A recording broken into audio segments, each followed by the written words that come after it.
Alam nyo, I really thought we had our retirement figured out. Ako rin.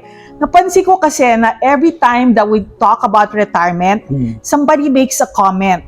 Usually sinasabi nila, before you retire, you have to meet with a financial advisor. At first, we brushed it off.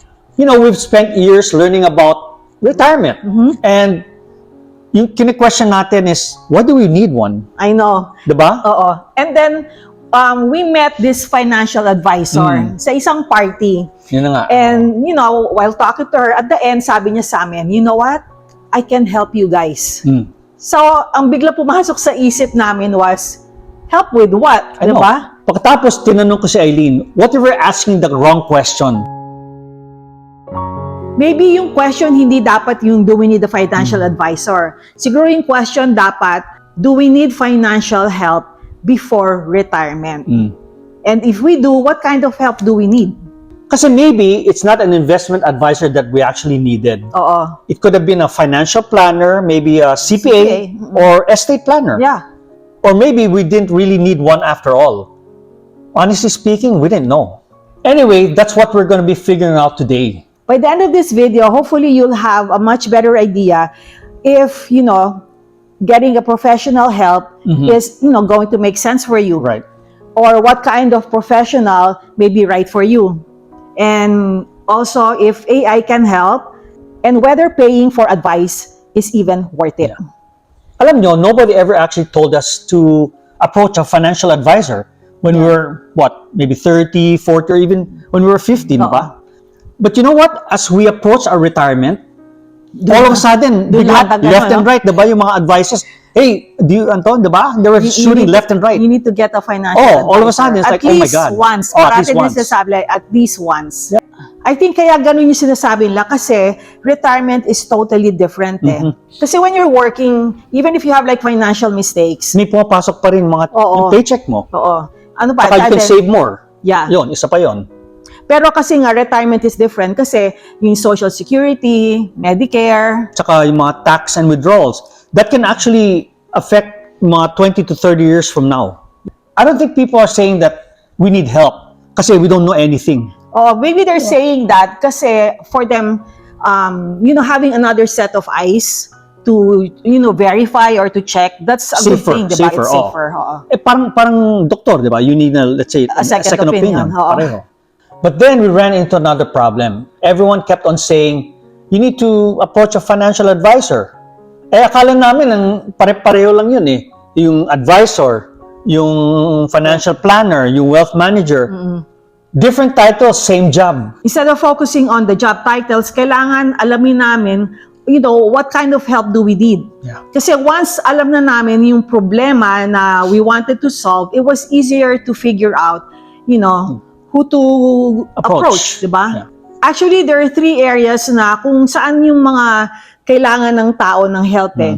That's yung investment, planning, and, you know, taxes and legal. So, that led us to the next question.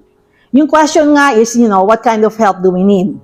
Actually, na-realize namin, Haven, na hindi naman namin kailangan ng help sa investment eh. No. Kasi we've been doing that like for, you know, for years and medyo komportable na kami doon.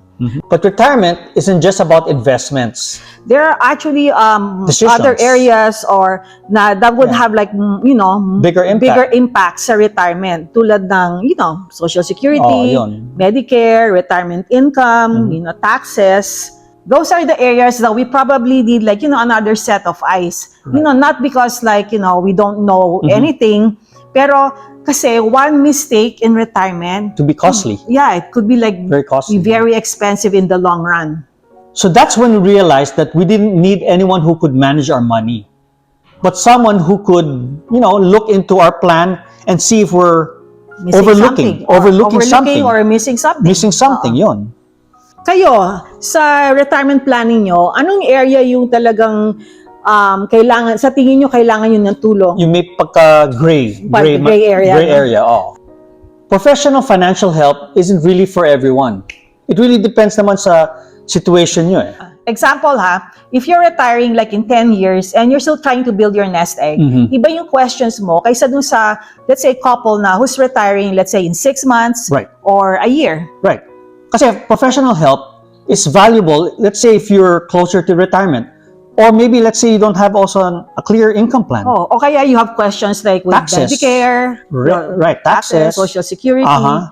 So, yun, talagang valuable ang probably asking like for a second opinion might be like valuable. Very, diba? very, yeah. If you've already made your retirement plan, or let's say understand your investment, or on the other hand, maybe you're already confident with your decisions, you may not need someone who could manage your money every year. Maybe a second opinion before retirement is, something that's worth it. Sometimes the biggest value is not having a new plan. It's confirming that yung current plan mo makes sense. Of course, all that sounds really great, diba? But ang big question dyan is how much would it cost? Right, yeah. Diba? Yun ang importante. Yun ang tinatanong ng lahat ng tao how much? I'll admit it before we started researching about this topic, akala ko, when you hire a financial professional, that you pay them like every year.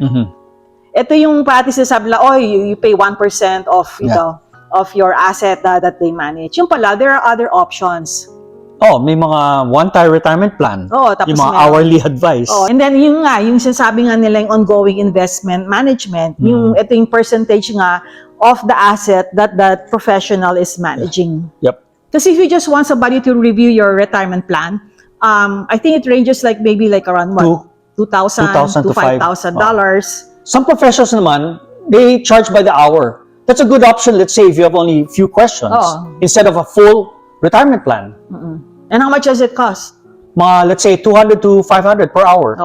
Mahal din pala, Mahal. no? Mahal. Tapos yung next naman nga yung ongoing financial management. And this is the one, usually mga 1% nga of the total asset that they manage. And you pay that every year. And I think that's what surprised us the most. It was all or nothing. It's either you hire them forever or not hire them at all. Yun yung alam namin before. But that's not necessarily true. Actually, yun nga, you could hire somebody to, as a second opinion para ma-check yung financial plan mo.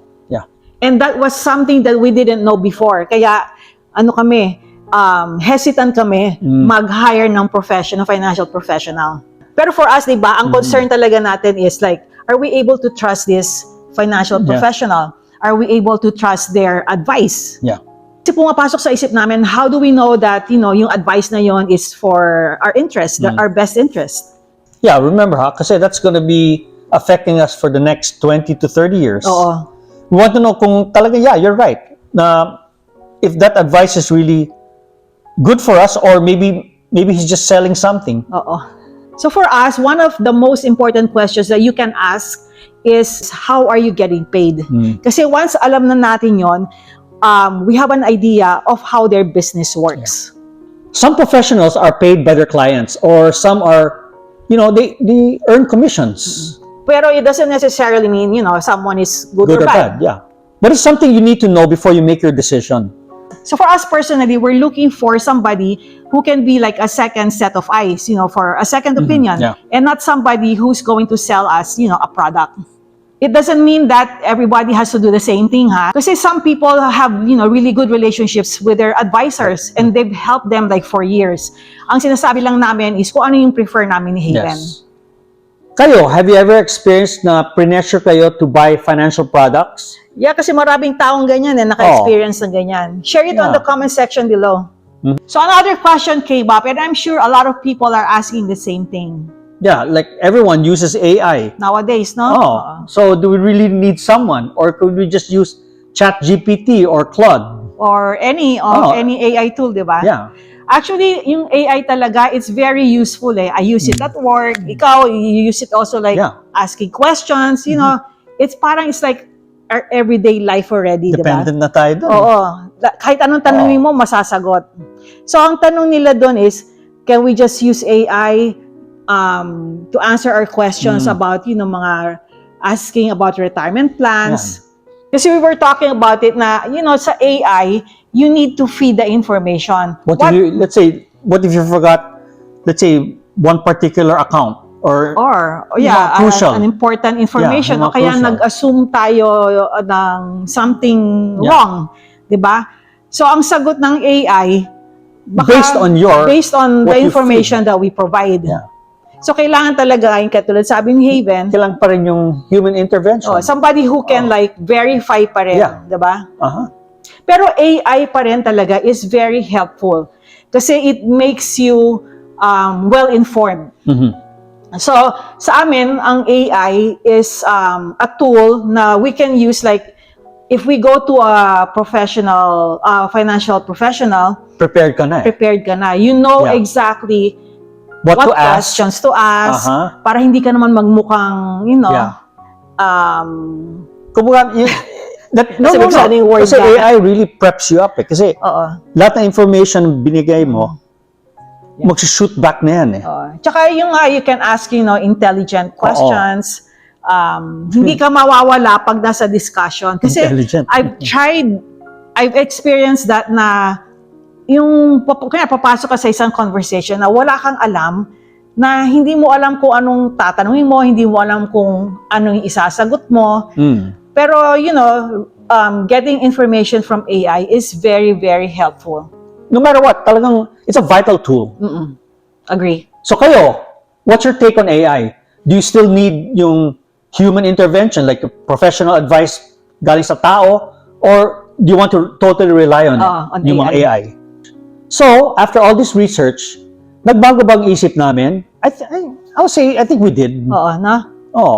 Before we started making this video, simple lang naman yung sagot namin dun We probably don't need professional financial help. Pero after, researching, ngayon namin na-realize na, kailangan pala natin talaga. Kami ni Haven, we still feel comfortable, managing our investments. Kasi that's what we've been doing all these years. Diba? Pero retirement is not just all investments, diba? True. We're not looking for someone who's gonna take over all our finances. All we need is somebody who can tell us na, you're missing something. Diba? Yes. For us, yun yung importante. So if we decide to hire someone, we'd rather hire someone who is, paid to make advices rather than sell products. And that's what makes us feel more comfortable. And also, we'll still continue using AI. Yeah, it's a tool. It's a good helping tool. Pero for us, we don't think that we would really rely 100% with AI. Kailangan pa rin human intervention. So after discussing everything today, has your mind changed? Would you meet now with a financial professional before retirement? Or maybe are you already confident enough to rely on yourself? Professional or DIY? And alam nyo ba, talagang itong topic na to, it has helped us also. Yeah. And thank you to all those viewers who made those comments na talagang na-enlighten kami na, to look into it. Yeah, it really actually opened our minds to it. And after this, we're hoping that, you have a better idea if, you need a financial professional to help you with your retirement plans. Thank you guys very much for joining us today. And we hope that you got a lot from it. Yeah. Kasi we did. Yes, of course. And so thank you again and ingat kayo and we'll see you in our next vlog. Bye. I thought I pulled it out.